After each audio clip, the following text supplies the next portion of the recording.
This is The Scoop for Wednesday. I'm Sean Canan with the WMNF News headlines. U.S. Customs and Border Protection is hosting a recruitment event at the Hilton St. Petersburg Carillon Park through today. WMNF's Chris Young was there yesterday as people gathered outside the hotel to protest ICE and immigration enforcement.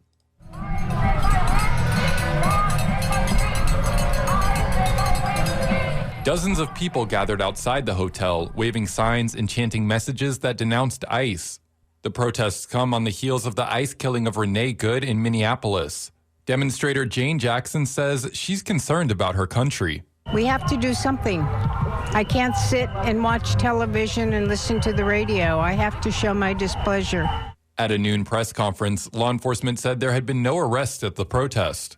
Pinellas County Sheriff Bob Gualtieri addressed concerns about all Florida sheriff's offices signing agreements to participate in ICE's 287G agreement, allowing deputies powers to perform certain immigration enforcement actions. We're not stopping people and asking for their papers, so don't make it that, because that ain't what's happening in Pinellas County.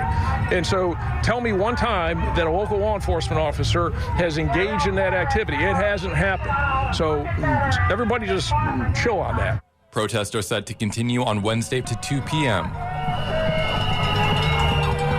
Chris Young, WMNF News, St. Petersburg. Today, the Florida Senate is scheduled to consider a bill that would overhaul the funding model for the state's $4.3 billion voucher system. The Tampa Bay Times reports it mostly tracks recommendations from a state audit that was critical of the existing model. The House has not yet unveiled its own version, but is expected to do so during the session. Yesterday, a Florida Senate committee approved scaling back a 2025 law that included temporarily blocking cities and counties from approving more restrictive or burdensome changes to growth plans. It came after lawsuits and objections from local officials. The Senate Community Affairs Committee voted 8-0 to approve a bill that would revise the law. The controversial growth-related issues were included in a broader law passed after Hurricanes Debbie, Helene, and Milton slammed into the state in 2024. But the law in part effectively froze local land development regulations and comprehensive plans through October 1st, 2027, and was made retroactive. The current bill would lead to that part of the law expiring this June rather than in October of 2027. Florida's 2026 legislative session began yesterday. House Speaker Daniel Perez says he expects the House to put forward a single proposed constitutional amendment on cutting property taxes. Students in Hillsborough County schools have a new Center for Middle and High School Robotics and Drone programs. WMNF's Leah Burdick reports from a robotics competition that kicked off the use of the new practice, competition, and learning space.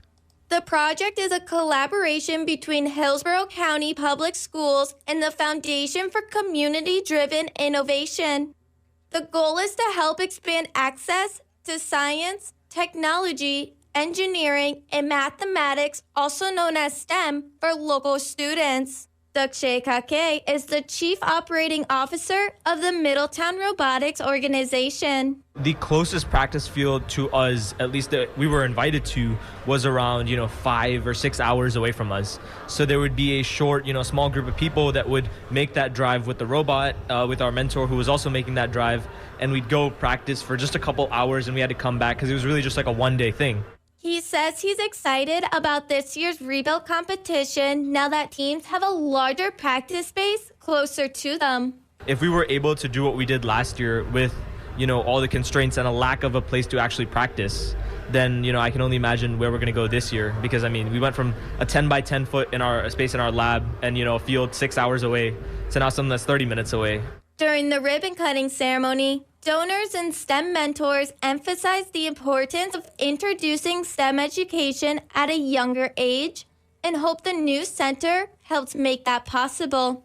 For WMNF News, I'm Leah Burdick in Tampa. It'll be breezy today and overcast with a slight chance of a rain shower. Highs will be in the high 60s. Expect rain tonight with overnight lows in the mid-50s. Windy and cool tomorrow with a rain shower possible early on. Highs will only be in the high 50s. I'm Sean Canan with the WMNF News headlines. This is The Scoop, recorded at WMNF Tampa.